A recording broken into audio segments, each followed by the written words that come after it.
पुन्हा एक वार देवाने सुंदर संधी आम्हा प्रत्येकाला दिलेली आहे देवाचं वचन ऐकण्यासाठी. शारीरिक त्याच प्रकारे आत्मिक विसावा हे आम्हा प्रत्येकाला त्याची गरज आहे. पवित्र शास्त्र आम्ही वाचलं तर पवित्र शास्त्र सुद्धा आम्हाला सांगतं की देवाने आम्हाला विसावा घेण्यासाठी सांगितलेलं आहे आणि ही निवड करण्याची संधी देवाने आम्हाला प्रत्येकाला दिलेली आहे. आणि ज्यावेळेस आम्ही निवड करतो देवाच्या विसाव्याची त्यावेळेस आम्हाला पाहायला मिळतं की देव आमच्या जीवनामध्ये त्याचे सामर्थ्य प्रकट करतो आणि दाखवून देतो की मी देव आहे. विसाव्या या शब्दाचा अर्थ मी जास्त पाहतो त्यास विसाव्या शब्दाचा अर्थ आहे शांती. विसाव्या शब्दाचा अर्थ आहे रिफ्रेशमेंट किंवा ताजेतवानेपणा. स्तोत्रसंहिता 23 ज्यास मी वाचतो त्या ठिकाणी सुद्धा देवाच्या वचनामध्ये सांगतं की तो मला शांत पाण्याजवळ नेतो, तो माझा जीव ताजा तवाना करीतो. म्हणजे याचाच अर्थ असा आहे की विसावा ज्यास मी म्हणतो त्यास विसाव्या शब्दाचा अर्थ आहे ताजेतवानेपणा. त्याचप्रकारे मी पाहतो विसाव्या शब्दाचा अर्थ आहे रिलॅक्स किंवा निवांत असणं किंवा कोणत्या प्रकारे आम्ही ताट नसणं किंवा सैल असणं या शब्दाचा अर्थ आहे विसावा. आणि मग तुम्ही पाहतो की पवित्र शास्त्रामध्ये विसावा या शब्दाचा अर्थ काय. पवित्र शास्त्र तुम्ही वाचलं तर विसाव्याला देवाने फार महत्त्व दिले आहे आणि म्हणूनच आम्हाला वारंवार देवाच्या वचनातून ह्याचं गांभीर्य पाहायला मिळतं किंवा विसाव्या या शब्दाविषयी किंवा विसाव्याविषयी आम्हाला वाचायला मिळतं. उत्पत्तीचं पुस्तक याचा 2रा अध्याय 2 आणि 3 वचन ज्यास मी वाचतो त्या ठिकाणी पाहायला मिळतं की विसाव्याची खरी सुरुवात कोठे झालेली आहे. देवाने केलेले आपले काम 7व्या दिवशी संपवले. केलेल्या सर्व कामापासून त्याने 7व्या दिवशी विसावा घेतला. देवाने 7वा दिवस आशीर्वाद देऊन पवित्र केला कारण सृष्टी निर्माण करण्याचे काम संपवून त्याने त्या दिवशी विसावा घेतला. आमेन. या ठिकाणी पाहतो की देवाचं वचन आम्हाला सांगतं की देवाने 6 दिवस घेतले की या सृष्टीची निर्मिती त्यांनी 6 दिवसामध्ये केली आणि 7व्या दिवशी असं म्हटलेलं आहे की देवाने विसावा घेतलेला आहे. आणि विसावा या शब्दाचा अर्थ जर तुम्ही पाहिलं तर त्याच्या 3ऱ्या वचनामध्ये आम्हाला पाहायला मिळतं की देवाने तो 7वा दिवस पवित्र केला. पवित्र केला या शब्दाचा अर्थ असा आहे की 7वा दिवस देवाने पवित्र केला म्हणजेच काय की देवाने तो आदरणीय केला, त्याचप्रकारे पवित्र केला. त्याचप्रकारे मी पाहतो की दैवी तो दिवस देवाने केलेला आहे, धन्य दिवस तो देवाने केलेला आहे, ब्लेसेड ज्याला आम्ही म्हणतो त्या प्रकारचा पवित्र दिवस देवाने 7वा दिवस केलेला आहे. म्हणून आम्ही पाहतो की या ठिकाणी देवाचं वचन वाचता आम्हाला कळतं की हे जे पावित्र्य आहे हे देवाचा गुणधर्म आहे किंवा देवाचं कॅरेक्टर काय आहे तर पावित्र्य. आणि तितकंच महत्त्व जसं आम्ही देवाच्या कॅरेक्टरला किंवा देवाच्या चारित्र्याला महत्त्व देतो तितकंच महत्त्व देवाने विसाव्याला किंवा 7व्या दिवसाला दिलेला आहे. म्हणजे आम्ही जसं पवित्र शास्त्र वाचतो तसं आम्हाला पाहायला मिळतं की देवाने विसाव्याला फार महत्त्व दिलेलं आहे.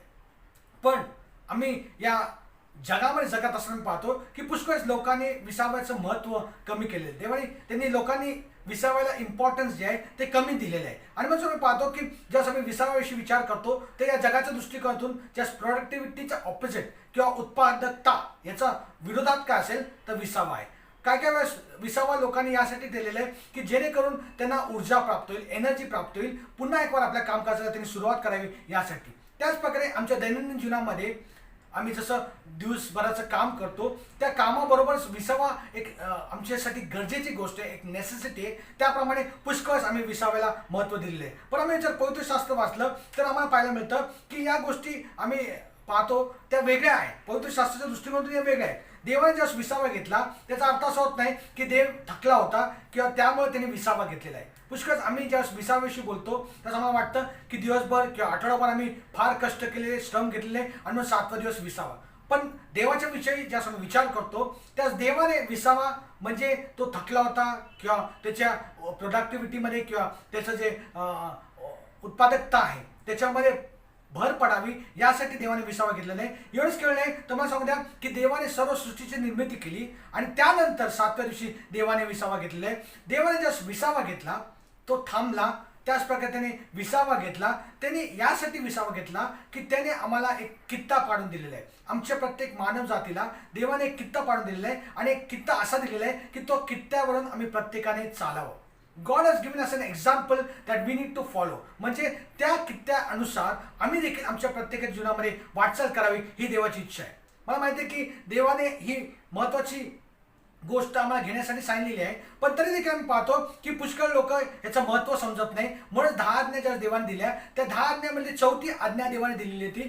तो म्हटला की सब्बात दिवसाची आठवण ठेवा आणि तो पवित्रपणे पाळा. देवाने या गोष्टी सांगण्यामागचा मुख्य उद्देश आहे की आठवड्याचे 6 दिवस देवाने आम्हाला प्रत्येकाला दिलेली आहे आणि 6 दिवसमध्ये आम्ही जे काय काबाड कष्ट करायचे, काम करायचं आहे ते करण्याची गरज आहे. आणि त्याच प्रकारे 7वा दिवस जो आहे तो आमच्यासाठी विसाव्याचा किंवा जर जुना करार आम्ही वाचला तर शब्बाताचा दिवस, जो विसावाचा दिवस आहे तो देवाने त्या ठिकाणामध्ये नेमलेला आहे. आणि तुम्ही पाहतो की हा शब्बात जो दिवस आहे हा देवासाठी समर्पित, मी तुम्हाला सांगितलं पवित्र दिवस आहे. म्हणजेच काय, हा दिवस जो आहे तो देवासाठी समर्पित आहे, देवासाठी आहे. आणि म्हणून आम्ही पाहतो की 6 दिवस आम्ही आमचे स्वतःचे जगतो, पण 7वा दिवस आम्ही देवासाठी जगतो. जर आम्ही जुना करार वाचला तर त्या ठिकाणी पाहायला मिळेल की ज्यावेळेस आम्ही त्या शब्दाविषयी विचार करतो त्यास असं म्हणलेलं आहे, तुमच्यामधला कोणीही काम करू नये, तुमची जनावरांनी काम करू नये, तुमच्या घरातली जी नौकर चाकर आहे त्यांनी काम करू नये आणि सर्वत्र सर्वांनी विसावा घ्यावा, ही देवाची इच्छा आहे. आणि मग तुम्ही पाहतो की ज्यावेळेस देवाचं वचन पाहायला मिळतं की त्याच देवाच्या वचनावर पाहायला मिळतं की देवाचं काम करण्याची पद्धत त्या ठिकाणी त्यांनी दाखवलेली आहे की 6 दिवस त्यांनी काम केलं आणि 7व्या दिवशी त्यांनी विसावा घेतला.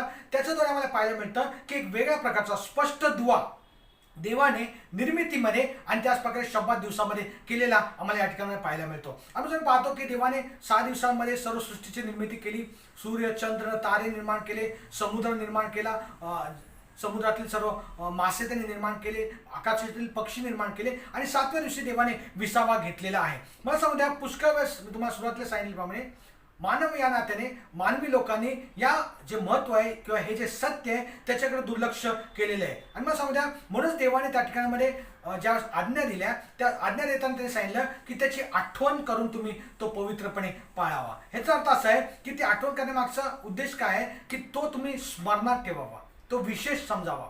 मला माहिती आहे की शब्बात या दिवसाचा अर्थ असा नाही की आम्ही आळशीपणाने लोळत राहावं किंवा आळशीपणाने दिवस घालवावा. तर आम्हाला पाहायला मिळतं की 6 दिवस आम्ही कष्ट केल्यानंतर 7वा दिवस आम्ही देवासाठी ठेवावा आणि हा करार किंवा ही आज्ञा देवाने त्याच्या लोकांना दिलेली होती. जर मला सांगू द्या, देवाने हे 10 आज्ञामध्ये ही एक आज्ञा दिली होती, ह्याचा अर्थ आहे की देवाला या आज्ञेविषयीचं महत्त्व होतं. आणि मग तो म्हणतो या ठिकाणामध्ये की आम्हाला ती आज्ञा देण्यामागचा देवाचा उद्देश मुख्य त्याच होता.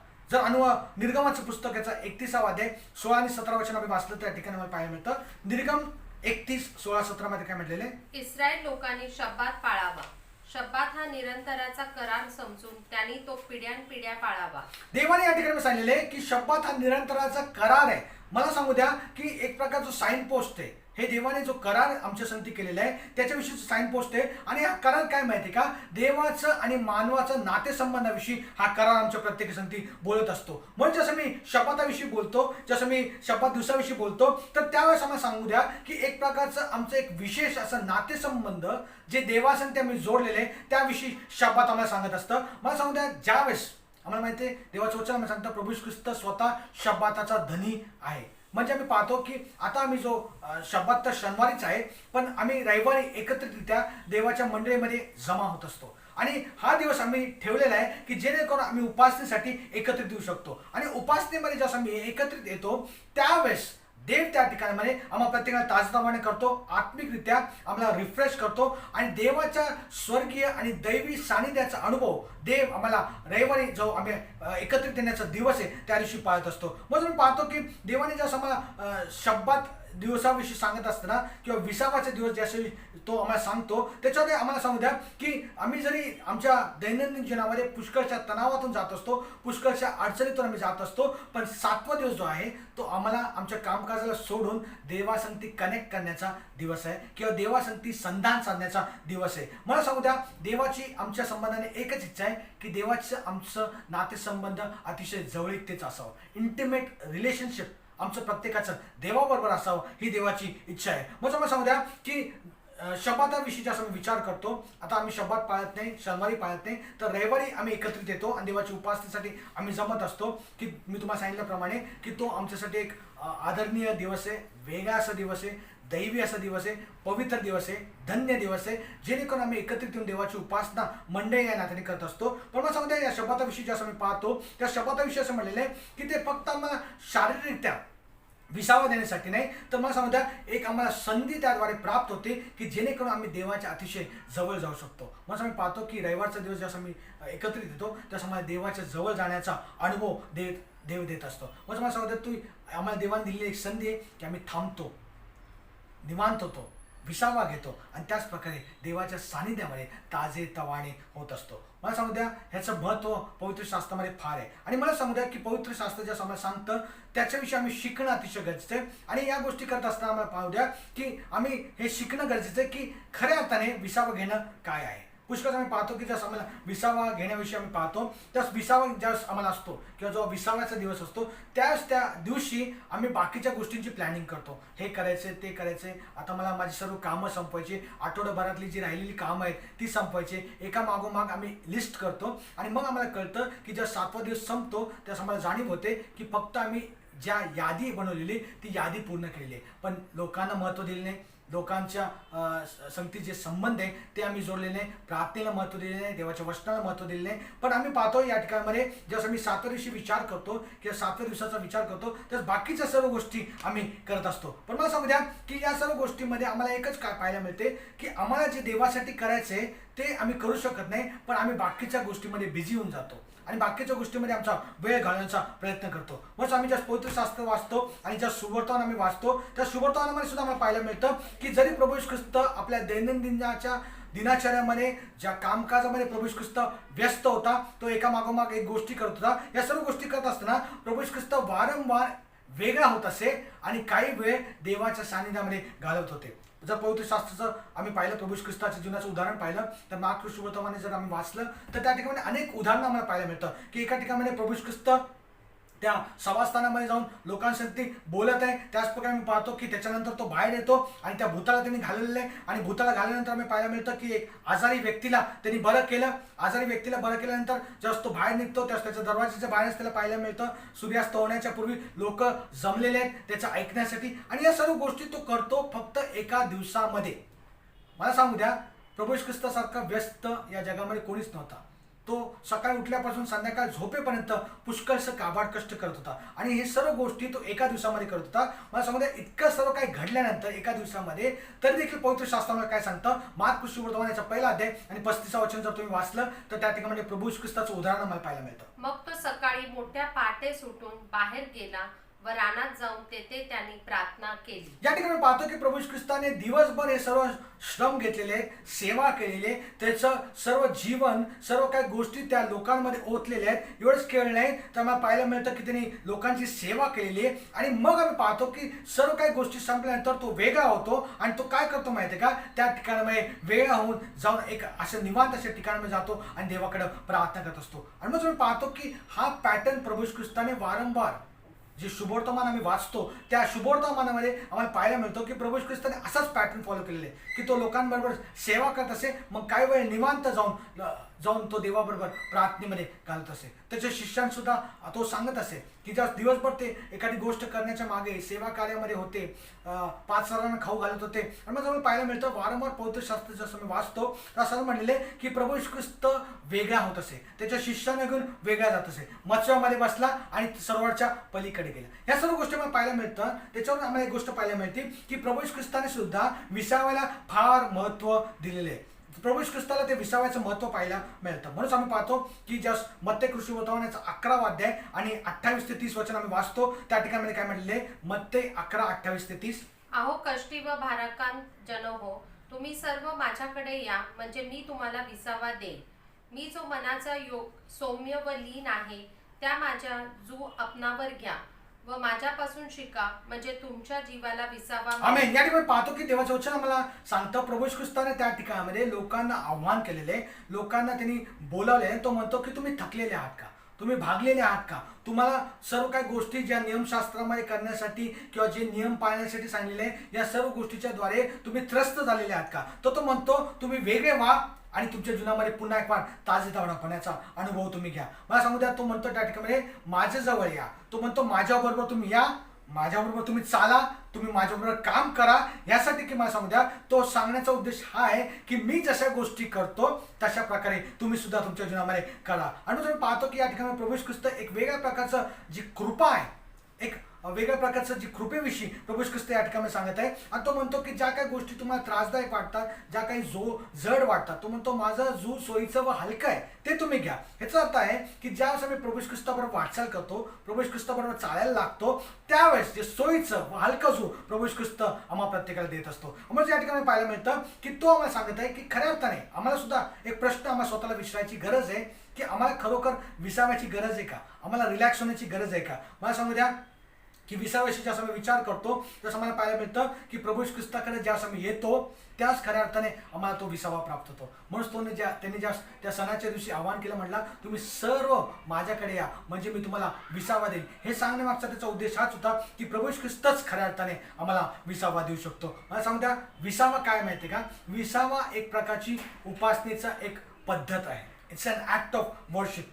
आम्हाला माहिती आहे की जसं विसाव्याविषयी मी बोलतो त्यास विसावा म्हणजे आळस नाही, तर विसावा एक प्रकारची उपासनेचा एक पद्धत आहे. आणि मग मला सांगू द्या की प्रभू येशू ख्रिस्त सुद्धा आत्मिक विसावा घेत होता, त्याच प्रकारे प्रभू येशू ख्रिस्त शारीरिक विसावा सुद्धा घेत होता. पवित्र शास्त्रात मी वाचतो की आम्हाला पाहायला मिळतं की वारंवार दिनचर्या त्याचं संपल्यानंतर दिवसाच्या शेवटास किंवा मोठ्या पहाटे सुटून प्रभू येशू ख्रिस्त काही वेळ देवाबरोबर प्रार्थनेमध्ये घालवत होता. ह्याचा अर्थ असा आहे की ज्यावेळेस तो देवाबरोबर त्या ठिकाणामध्ये वेळ घालवत होता, आत्मिकरित्या प्रभू येशू ख्रिस्त त्या ठिकाणामध्ये विसावा घेत होता. मला सांगू द्या तो वारंवार त्या ठिकाणामध्ये विसावा घेत होता. आणि विसावा घेणे म्हणजे माहिती आहे का की तो वेळ जो देवाबरोबर तो घालवत होता त्याच्याद्वारे त्याला रिफ्रेशमेंटचा अनुभव येत होता, रिन्युअलचा अनुभव किंवा ताजेतवानापणाचा अनुभव, त्याचप्रकारे नवीनीकरणाचा अनुभव प्रभू येशू ख्रिस्ताला त्या ठिकाणामध्ये येत होता. मला सांगू द्या देवाला तुमच्या सर्व गरजा माहीत आहे. तुम्हाला कोणत्या गोष्टीची गरज आहे हे देव तो जाणतो. तुम्ही ज्यास रिकामे होता, तुम्ही ज्यास तुमच्याकडे काही नसतं त्यास तुम्हाला भरण्याची गरज आहे हे देव सुद्धा जाणतो. मला सांगू द्या की देवाला सर्व काही गोष्टी तुमच्याविषयी ठाऊक आहे आणि तुमच्यासाठी उत्तम काय आहे हे सुद्धा देवाला ठाऊक आहे. मला सांगू द्या फक्त तुम्हाला एक गोष्ट करायची गरज आहे, त्याच्या वाणीकडे तुम्ही लक्ष देण्याची गरज आहे. त्याचप्रमाणे मी पाहतो की त्याचप्रकारे प्रभू येशू ख्रिस्त सुद्धा शारीरिक विसावा घेत होता. कधी कधी आम्ही आत्मिक विसाव्याविषयी पुष्कळ बोलतो पण शारीरिक विसाव्याकडे दुर्लक्ष करतो. कधी कधी आम्हाला वाटतं की आम्ही सेवा करतो आणि सेवेमध्ये आम्ही जास्त वेळ घालवतो आणि विसाव्याकडे दुर्लक्ष करतो. पण आम्हाला माहिती आहे की प्रभू येशू ख्रिस्त सुद्धा जास्त मचव्यामध्ये बसला. त्या प्रभू येशू ख्रिस्त मचव्यामध्ये बसल्यानंतर असं म्हणलेलं आहे की तो वरामावर डोकं ठेवून निजलेला होता. त्याच्या अवतीभोवती पुष्कळसं वादळ सुटलं होतं, वारा सुटला होता आणि त्याचे शिष्य सर्व त्रस्त झाले होते, भयभीत झाले होते. आणि या सर्व परिस्थितीमध्ये जात असताना प्रभू येशू ख्रिस्त त्या ठिकाणामध्ये विसावा घेत होता. ह्याचा अर्थ आहे की त्याला शारीरिकरित्या विसाव्याची गरज होती आणि तो विसावा घेण्यासाठी तो त्या ठिकाणामध्ये त्या वरामावर डोकं ठेवून निजलेला होता. मग मला सांगू द्या की आमच्या सुद्धा जीवनामध्ये ज्यास आम्ही विचार करतो की ज्या सर्व प्रकारचा गोंधळ आमच्या अवतीभोवती चाललेला असतो, बऱ्याचशा गोष्टी करण्यासाठी आम्ही धावपळ करत असतो, या सर्व गोष्टींमध्ये आम्ही जात असताना आम्हाला प्रश्न विचारणं गरजेचं आहे की काय खरोखर मला विसावा मिळण्यासाठी मी संघर्ष करत आहे का. कधी कधी असं होतं की आम्ही बऱ्याचदा बिछाण्यावर पडतो पण आम्हाला झोप लागत नाही. आम्हाला असं वाटतं की आम्हाला विसाव्याची गरज आहे पण आम्हाला विसावा मिळत नाही. पण मला सांगू द्या या विसाव्याविषयी जसं मी विचार करतो त्यास आम्हाला सांगू द्या आम्ही जे ॲक्टिव्हिटीज दिवसभरात करत असतो त्याच्याकडे आम्ही दुर्लक्ष करणं गरजेचं आहे. मला सांगू द्या की जी डिमांड आमच्या गोष्टी करण्यासाठी मी ठेवतो, वारंवार हे गोष्ट केली पाहिजे, ते गोष्ट केली पाहिजे, एका मागोमाग एखादी गोष्ट करण्यामागे आम्ही लागतो, त्या गोष्टी करण्याच्या ऐवजी मला सांगू द्या की कधी कधी आमचा गैरसमज सुद्धा असा होतो की जर एखादी गोष्ट मी केली नाही तर ती कदाचित होणार नाही आणि अशा प्रकारे आम्ही या गोष्टीच्या मागे लागलेलो असतो. मला सांगू द्या कोणतीही गोष्ट देवाच्या कामाला अडखळण करू शकत नाही.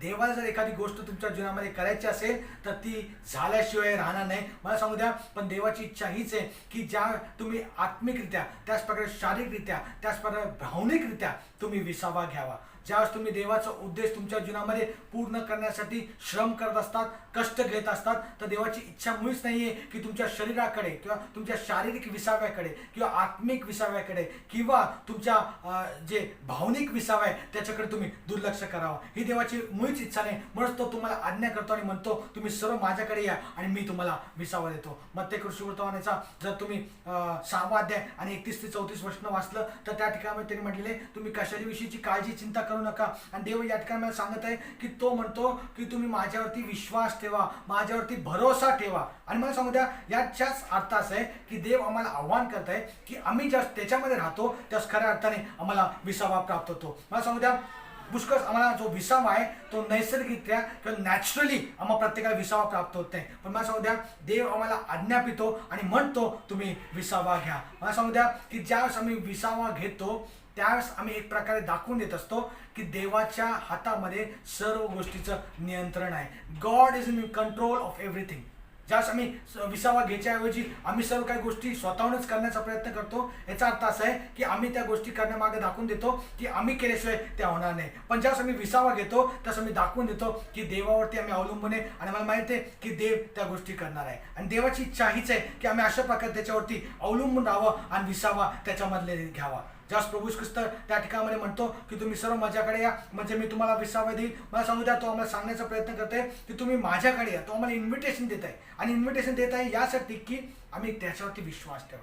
आणि जर मी त्याच्यावरती विश्वास ठेवतो तर विश्वास ठेवल्यानंतर आम्हाला ती ॲश्युरन्स किंवा खात्री ती मिळते की ज्यावेळेस आम्ही त्यावरती विश्वास ठेवतो, भरोसा ठेवतो, त्यावेळेस त्याचा प्रीतीचा, त्याच्या आमच्यावरचा प्रेमाचा अनुभव देव आम्हाला प्रत्येकाला देत असतो. आम्हाला सांगू द्या की तो आमच्या स्वर्गातील पिता आहे आणि त्या पित्याच्या हातामध्ये आम्ही निवांत राहू शकतो, हे देवाचं वचन सुद्धा आम्हाला सांगतं. मला सांगू द्या, खरा विसावा आम्हाला त्यावेळेस येतो की ज्यावेळेस आम्ही देवावरती भरोसा ठेवतो.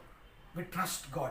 खरा विसावा आम्हाला त्यावेळेस येतो की फक्त आम्ही बोलण्याच्याद्वारे नाही. आम्ही पुष्कळ बोलताना म्हणतो की आम्ही देवावरती विश्वास ठेवतो, देवावरती भरोसा ठेवतो, पण मला सांगू द्या खऱ्या अर्थाने आम्ही देवावरती भरोसा ठेवणं अतिशय गरजेचं आहे. मला सांगू द्या, आमच्या जीवनामधला केंद्रस्थानी कोण असावा तर तो देव असावा. God should be in the centre of all our lifes my lord. आणि म्हणूनच आम्ही त्या प्रकारे आम्ही जीवन जगणं अतिशय गरजेचं आहे. मला सांगू द्या की ज्यावेळेस आम्ही पूर्णपणे त्याच्यावरती विश्वास ठेवतो, पूर्णपणे त्याच्यावरती भरोसा ठेवतो, त्यावेळेस तो पिता आम्हाला जो विसावा प्रभू ख्रिस्ताच्या द्वारे प्राप्त होतो त्याचा अनुभव तो आम्हाला प्रत्येकाला देत असतो. मला सांगू द्या, प्रभू ख्रिस्त या ठिकाणामध्ये आम्हाला आव्हान करत आहे, आम्हाला एनकरेज करत आहे, आम्हाला उत्तेजन देत आहे यासाठी की आम्ही निवांत व्हावं.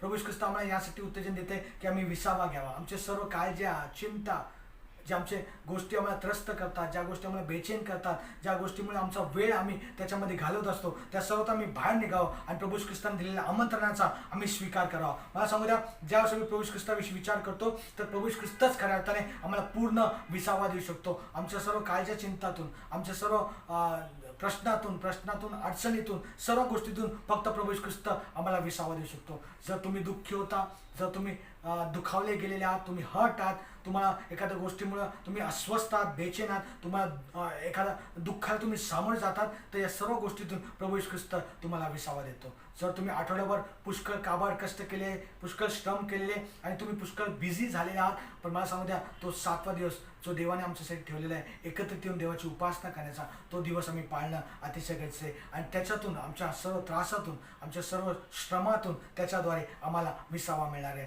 आणि देवाची सुद्धा आमच्या संबंधाने एकच इच्छा आहे की अशा प्रकारचा विसावा आम्ही प्रत्येकाने घ्यावा. पवित्र शास्त्र आम्ही वाचलं तर त्यांनी शब्बात दिवसाची आठवण ठेवून तो पवित्रपणे पाळ ही आज्ञा 10 आज्ञामध्ये दिलेली आहे. त्याचं मुख्य कारण हेच आहे की देवाने त्या विसाव्याला महत्त्व दिलेलं आहे. आजही ज्यावेळेस आम्ही उपासनेसाठी एकत्रित येतो त्या उपासनेला देवाने आम्हाला महत्त्व दिले आहे. म्हणूनच मला सांगू द्या, उपासनेचा दिवस घरी बसण्याचा नाही, उपासनेचा दिवस आम्हाला विसाव्यासाठी नाही आहे किंवा आम्ही आमचे इतर कामकाज पूर्ण करावे यासाठी नाही. तो उपासनेचा दिवस यासाठी की आम्ही एकत्रित यावं, देवाची उपासना करावी. तो विसावामधला खरा आनंद, जो रिफ्रेशमेंट देवाच्याद्वारे आम्हाला प्रत्येकाला प्राप्त होतो, त्याच्या उपासनेमध्ये प्राप्त होतो, तो आम्ही घ्यावा. मला माहिती आहे की काही महिन्यांपासून आम्हाला एकत्रित येऊन देवाची उपासना करता येत नाही, पण मला एक गोष्ट सांगू द्या, लवकरच आम्ही एकत्रित येणार आहोत, लवकरच आम्ही देवाची उपासनेसाठी एकत्रित येणार आहोत. आणि मला सांगू द्या, खऱ्या अर्थाने मी पाहिलं की आज आम्ही जरी काबाड कष्ट करत आहोत, पुष्कळचं श्रम करत आहोत, पुष्कळची मेहनत घेत आहोत, पण विसावा आम्हाला मिळत नाही. कारण का खरा जो विसावा देवामध्ये आम्हाला प्राप्त होतो, देवाच्या उपासनेमध्ये प्राप्त होतो, देवाच्या एकत्रित येण्यामध्ये, देवासाठी एकत्रित येण्यामध्ये आम्हाला प्राप्त होतो, तो आम्ही खऱ्या अर्थाने येत नाही. पण लवकरच आम्ही एकत्रित येऊन देवाची उपासना करणार आहोत आणि देवामधला खरा विसावा, जे रिफ्रेशमेंट आहे, जो ताजेतवानेपणा आहे, तो आम्हाला प्राप्त होणार आहे. आणि म्हणून मला सांगू द्या, देवाची इच्छा हीच होती, म्हणून देवाने त्याला महत्त्व दिलेले आहे. देवाने ती आज्ञा रूपाने आम्हाला प्रत्येकाला सांगितलेले आहे की तुम्ही एकत्रित या, देवाची उपासना करा आणि त्या उपासनेमध्ये आम्हाला खऱ्या अर्थाने विसावा मिळतो. आणि देवाची इच्छा हीच आहे की आम्ही अशा प्रकारचा उपासना घ्यावा, उपासनेमध्ये एकत्रित यावं आणि देवावरती आमची सर्व काळज्या चिंता, आमचे सर्व बर्डन्स आम्ही देवावरती टाकावं. आणि ह्याच्याद्वारे आम्हाला एक पाहायला मिळतं की देव आमच्या सर्व ओझी, आमच्या सर्व काळज्या चिंता घ्यायला समर्थ आहे. पण मला सांगतो, त्यासाठी एक गोष्ट करणं गरजेचे आहे की जो दिवस देवाने आम्ही आमच्यासाठी नेमलेला आहे, एकत्रित येऊन त्याची उपासना करण्याचा तो दिवस आम्ही जाऊ देता कामा नये. तर आम्ही एकत्रित यावं, देवाची उपासना करेल, देवाची आराधना करेल आणि त्याद्वारे देव निश्चितच आम्हाला प्रत्येकाला ताजंतवानं करेल, रिफ्रेश करेल याची खात्री आम्हाला देवाच्या वचनातून प्राप्त होते. यासोबत आपण डोळे बंद करू आणि आपण प्रार्थना करूया. स्वर्गीय प्रेमळ पिते, आम्ही तुझा धन्यवाद करतो, तुझी स्तुती करतो. पुन्हा एक वार तुझ्या चरणाजवळ तो मग प्रत्येका एकत्रित केलंस. आम्ही तुझे आभार मानतो, तुझं गौरव करतो. प्रभू, तुझ्या वचनाद्वारे तो आमच्या प्रत्येकाच्या अंतकरणाशी बोललेले आहेस माझ्या प्रभू. खरा विसावा काय आहे हे तू आम्हाला तुझ्या वचनातून सांगितलेले आहे. आणि प्रभू, मी प्रार्थना करतो की तुझं वचन आम्हाला सांगतं 10 अध्यायामध्ये तू म्हटलास की शब्दात दिवसाची आठवण ठेवून तो पवित्रपणे पाळ. प्रभू, आता आम्ही शब्दात शनिवारी नाही तर ज्यावेळेस आम्ही रविवारी एकत्रितरित्या देवाची उपासना करण्यासाठी जमतो, निश्चितच शब्दात शनिवारीच आहे, पण उपासनेचा जो दिवस आहे आम्ही रविवारी तुझ्या उपासनेसाठी एकत्रित होतो, तो वारंवार तुझ्या उपासनेसाठी आम्ही एकत्रित यावं, तुझी उपासना करावी, तुझी आराधना करावी. आणि प्रभू, तुझ्यामधला जो विसावा आहे, तुझ्यामधलं जे रिफ्रेशमेंट आहे, ताजेतवानेपणा आहे, तो आम्ही अनुभव घ्यावा. यासाठी आम्हाला प्रत्येकाचं तू सायन कर. पुन्हा एकदा प्रत्येकाच्या अंतकरणाशी तू बोललास, तुझे आभार मान, तुझं गौरव करतो. मान सन्मान करू कर तुझ्याच नाव दे. येशूच्या प्रेम गुणांना मागतो म्हणतोय. आता देवबापाची प्रीती, प्रभू येशू ख्रिस्ताची कृपा, पवित्र आत्म्याची सहभागिता तुम्हा सर्वांबरोबर आता आणि सर्व काळ असो. God bless you.